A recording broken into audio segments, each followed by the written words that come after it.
За нэг алдарт хоргын тогоон дээр ирлээ. Тэгээд энэ өөрөө нэг байгалийн тийм асар өвөрмөц бүх нөхцөл нь иж бүрдсэн онцлог газар л да.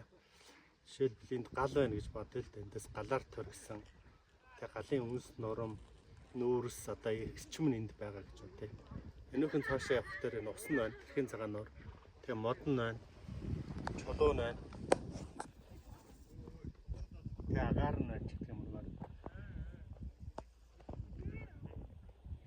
Таван мохот гэж ярьдаг. Бол тэр таван мохотын бүх нөхцөл энд иж бүрдлээ байхгүй.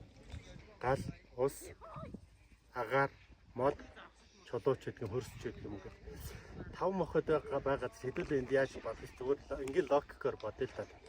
Мэдээж гал байвал шатаах хэрэгтэй тийм үү? Юу шатах юм бэ гэдэгт бидний биед байгаа тэр сөрөг гэрчим гэдэг юм уу да, тэр эрг сөрөг тэр бүх байгаа илүүдэл зүйлийг шатааж болж байна. Усаар ариусгаж болж байна. Агаараар одоо цэнэглэж болж байна ч гэдэг юм уу те. Модоор ариутгах болж байна гэдэг юм уу. Гэх мэтэр ингээд энэ орчмыг одоо юу гэдэг нь тэр аялал жуулчлал гэдэг утгаар нь хөгжүүлвэл бүх өгдлүүд нь байна. Арангай аймгийн Тариат сумынхан уг нь ингээд энэ нэг тийм байгалийн дархан газар зохицуулах газрын хамгаалтын захиргаатайгаа ярьж байгаад энэ нэг тийм иж бүрнээр нь өөрчилж хөгжүүл тогтжуулж чадвал энд бол нэг асар их боломж байна. Одоо ингээд хүмүүсийг харах тэр энд гарч ирчээл жоохон өөд суужсэн. За ингээл болоо юу гэх юм бэлгүй юм болчиход байгаа байхгүй. Энд нэгэд гоё тайлбар нэг дорноговын хамрын хэвээр байна. Тэг тайлбарлагч авах байдаг шүү дээ. Тэр үш ингээд тайлбар хийдэг. Тэр агаарынх нь нэрчмийг, галынх нь нэрчмийг, усынх нь нэрчмийг, хөрснийх нь нэрчмийг, чулууных нь нэрчмийг тэр бүх зүйлүүдийн эрчмийг ингээд нэг тийм нэгийг шатаагаад нэгээр нь цэвэрлээд, нэгээр нь цэнэглээд, нэгээр нь ариусаад ингээд явдаг ийм оршихуй болгоод явах юм. Энэ бол дайны дэлхийн аялагчдын, амрагчдын, сүсгтнүүдийн ингээд бүх зүйлүүдийн анхаарлыг төвлөрүүлэх бүрэн боломж байна л да. Ер нь бол манай өвгдүүдийг харж байхад бол сүм хийдүүдийг огт сандруу газар барьж байгаагүй. Тариатын хийд гэдэг энэ байсан. Мэдээж тэр байгалийн бүх эрчмийг таньж байгаа учраас мэдээж энэ хөрөө хийд байгуулсан байж таарна шүү дээ. Тэгээ энэ хүмүүст одоо юу гэдэг зүгээр орчин үеэр бодоход бол одоо энэ галтуулан дэлбэрээл ориглол одоо хэдэн сая жилийн өмнөх ч байдгийг тэгэл энэ орчин нь үүсэн бий болж байгаа баримтат киноч гэдэг юм. Одоо орчин үед бол 3D-гээр бол бүх зүйлүүдийг үзүүлэх болцоотой болчихлоо шүү дээ. Энэ байгалийн царцтаас эрхэн давтаж байгаа талаар эрхэн мод оргомол нь ургаж байгаа талаар одоо энэ чинь тийм чулуун далай шиг том хөндөө шүү дээ. Энэ хөндөд хааны газар очиж одоо юу гэдэг нь хааны газар нууцлаг тийм зүйлтэй танилцж болдог тийм аяллуудыг хийвэл энд ирсэн хүмүүсийг бол энд гарчаал явчихад байгаа юм. Зам зуур нэг орж үзчихэл явдаг. Дараа иш нэг өнждөг.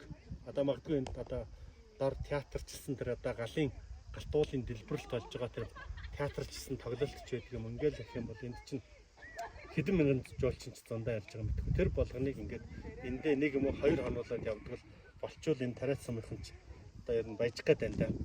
Гэр яг хоо Тариат сумынхан тоож гэдэг шиг ингээд өөрөөл энэ орчмыг ингээд нэг тийм яаж хөгжүүлж болох мастер төлөвлөгөө гэдэг төр зургууд бол нүдэнд харагдчихлаа.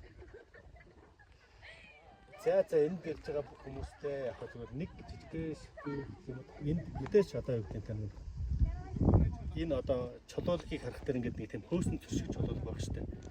Ийм шингээлт гэж ойлгож хэдүүлээ. Логикоор бодоод шингээлт гэдээ ойлгочвол бидний тэр одоо ямар зүйлийг шингээж болох вэ?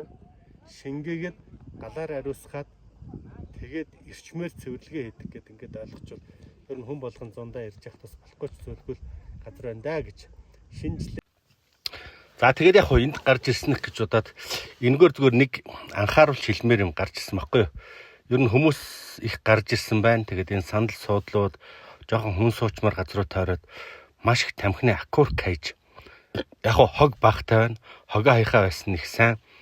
Гэхдээ одоо манай сайхан тамхичд маань уурын зухчд галтуулын тогоо галтуулчд маань бол сайхан тамхиных ашиг ингээд нэг сайхан аваад явчихдаг болчвол тэгэл болох гээд байна. Энийг бас тавхан бодолцоорой гэж давхар хэлчих. За харгын тогоон дээр нэг шин зам үлцэхэлээ шүү. Тэг манайхан цаашаа явах та. Цаашдаа энэгээр ирэхдээ энүүнээр бас нэг үлдэж байгаарэ гэж хэлсэн. Яг тэгвэл энд ирээд нэг тийм пиц хөрөөд шал дэмээ тасаад ах ямар нэг юм үйл хэмээр байгаа байхгүй. Тэгэхээр энэ бол тогоо. Энэ гал өөрөө. Гал учраас тогоо учраас энд аюу гэдэг асуудал болгон чанагдаж болох хэвээр. Тэгтээм учраас эндээс нэг чулуу аваад энэ өөрөө хөөсөн чулуу учраас маш шингээгч эрчимтэй гэдээ ойлгож хэдүүлээ. Бүх юмыг шингээх тусгаарлах эрчимтэй учраас өөрт байгаа болохгүй байгаа бүтэхгүй байгаа асуудал бэрхшээл би эрүүл мэнд болон сэтгэл санаатай холбоотой бүх зүйлүүдийг сөрөг бэрхшээлүүдийг шүү. Энэ нь шивнээд тоогоор шиднэ. Тэгэл цэвэрлэгдлээ. Тэгэл одоо шал өөр хүн болоод гарлаа тэр асуудлууд бол тогоон чанагдаад үлдсэн. Тэгээд нэг өдөр эрэг болоод одоо шидэгдэнээс тэр болтолн тэгээд өөрөх хэрэгтэй гэсэн. Тийм одоо дом юм уу юу? Дом гэдэг юм уу? Тийм шин зүйлийг нь зохиолоо.